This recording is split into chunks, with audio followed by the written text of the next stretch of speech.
out there.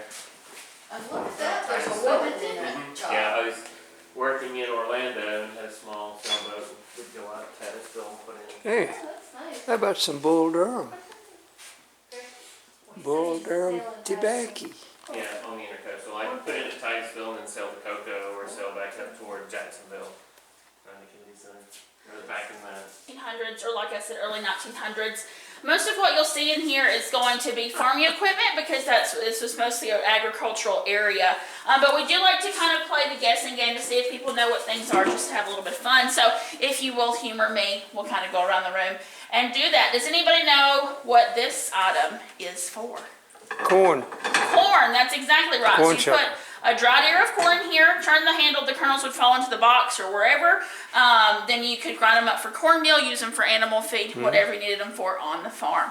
Very good. If I had a gold star, I'd give you one. All right. Good job. And then what about this item here? So it's carpeted, it's got a handle, a little drawer here that tends to give away the answer. And then this little knob over here that you can turn. Anybody want to take a guess as to what that is? It's not a shoe polishing. It is not, but it does have something to do with your feet. So your Foot warmer? what was that? Foot warmer? It is a foot warmer. Very good. So you put a hot coal in here, close it up, and then that's how you would control the exhaust that came through. Very good. Of course, we have our lovely chicken in the box over here, sitting by this gentleman, and that is representative of a bartering box. So if you were a farmer who needed supplies, but you couldn't afford to pay money for them, but you had an animal from your farm you could spare, like a chicken, maybe a pig, even for something large, maybe a cow or a horse, that you could trade for those items.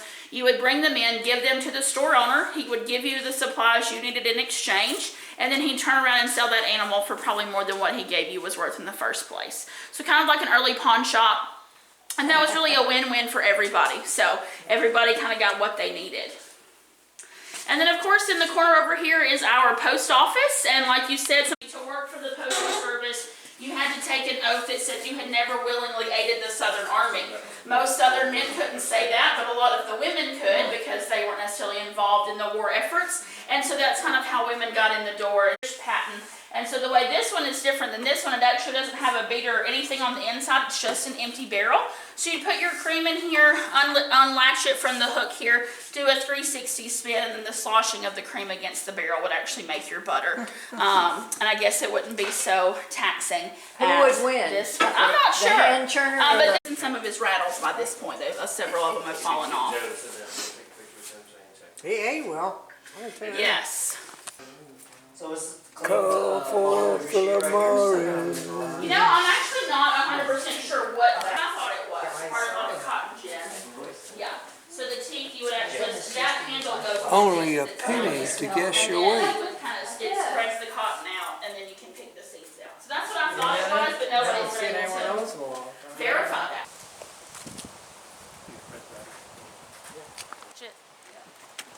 Same idea. All right. That looks like a happy crew. Let me sit on. May I sit on this side here, please? 10, 2. That's a bonus, ain't it? Oh my gosh. Where are the squirrels? They are worn out from. Oh, and Andrew's still here, huh? Yeah, I'm not. This is the Holcomb house. Less people own this property. Well, Let me Holcomb's. call her real quick and see where she's at so that we can tell from 1850 through the summer of 1862. Procedures, stitches, bullet removals, amputations, or anything like that would have happened in here where we have our... You're afraid of the mannequins here. Yeah. No, I don't think you'll scream. So, this poor little fella here obviously got shot in the arm or something. He's had a bad day. And honestly, they would probably try to remove the bullet. If that was unsuccessful because it had shattered or had done too much damage, then they would go ahead and amputate the arm, because it's better to have that blood flowing to healthy tissue than to damaged tissue. So if they had to cut his arm off, they would chop it off, toss it out the window right there, and then a detail of soldiers would come along at some point and either bury them or burn them, depending on what their orders were to do. And then the regular soldiers would get sent back outside into tents to recover from their surgery with just some opium or some alcohol for the pain, maybe a little bit of both, and of course no forms of antibiotics whatsoever. Oh, I see they have cupping. And so then they would lance, you know, the places to... Large, and they added that in, probably in the renovation. We're just waiting on everybody to get up here, so... I think it hit the porch if they're not very strong. That's right, yes. All right, do we have everybody? I think so. All righty, guys. So this gentleman here is Confederate General John Bell Hood. So General Hood was originally from Kentucky, and Kentucky was another one of those states that was really split in its allegiances. And most of Kentucky actually favored the Union, and so it was very kind of unusual to have such a prominent officer in the Confederate Army who was actually born in Kentucky. But like most men who became generals during the Civil War, General Hood attended West Point Military Academy, which of course today we consider to be a college, but back then they started as early as 15 or 16 years old. Of course, you have to keep in mind life expectancy back then was also much lower than it is today. But after he graduated from West Point, his first assignment was in the state of Texas. And he got there and he really fell in love with the state and kind of declared himself a Texan and adopted it as his home state. So when the shots were fired at Fort Sumter, he was very quick to join the Confederate Army and rose through the ranks pretty quickly. And by the time the Battle of Gettysburg rolled around, he was commanding troops there, and he was actually received his first battle wound, which was a gunshot to the left arm. Now, they were able to keep that arm attached, but it was of no use to him for the rest of his life because it did a lot of nerve damage. 3 months after he got shot in the arm at Gettysburg, he was commanding troops again, but this time at the Battle of Chickamauga, which of course is just up the road here, where he received probably his most notable battle wound, which was a gunshot wound to the right thigh. Now, they did have to amputate the leg there at Chickamauga, and local legend here anyway, said that from the amputation, they sent him here to recover at the hospital. When it was evident he was going to survive, they buried the leg on the property here somewhere. They could send it with him in case he died in the next couple days. They'd have the whole body to bury. So when it was evident he was going to survive, they buried it on the property here somewhere. He finished his recovery and kind of went on his merry way. Recently, though, within the last year or so, or this year, his surgeon's records have been recovered, and it does say there that he was actually at a home in Chickamauga for a month before he was sent here.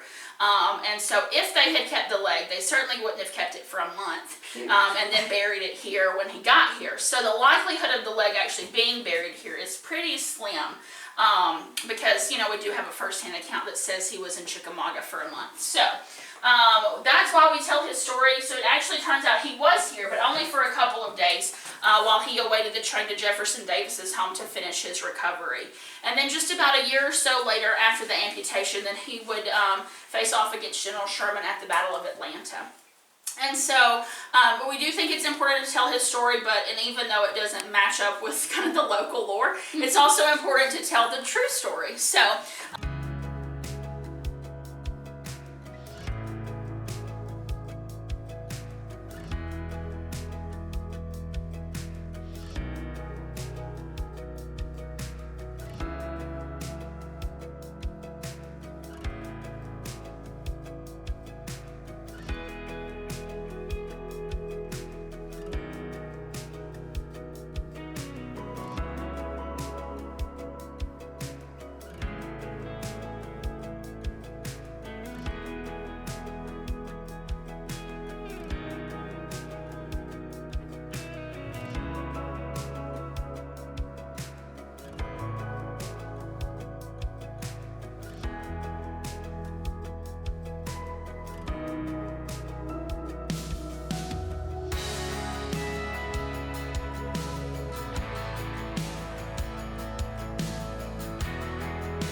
about a week.